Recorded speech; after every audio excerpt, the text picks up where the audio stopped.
નમસ્કાર. એક મિનિટ, એક વાર્તા અને એક વિચારમાં તમારું સ્વાગત છે.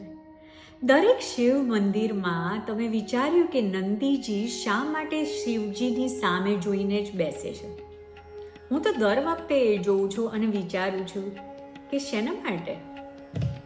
હું માનું છું ત્યાં સુધી કે નંદીજી માત્ર શિવજીના વાહન નથી, તે સંપૂર્ણ સમર્પણ, ધીરજ અને અડગ વિશ્વાસનું પ્રતીક છે. કહેવાય છે કે નંદી સતત ભગવાન શિવનું ધ્યાન કરે છે અને તેમની આજ્ઞાની રાહ જોઈને બેઠા છે. આમાંથી નંદીજી પાસે હું એ શીખું છું કે જેનું ધ્યાન પોતાના લક્ષ્ય પર છે ને, તે દુનિયાના શોર શરાબાથી ક્યાંય ભટકતો નથી.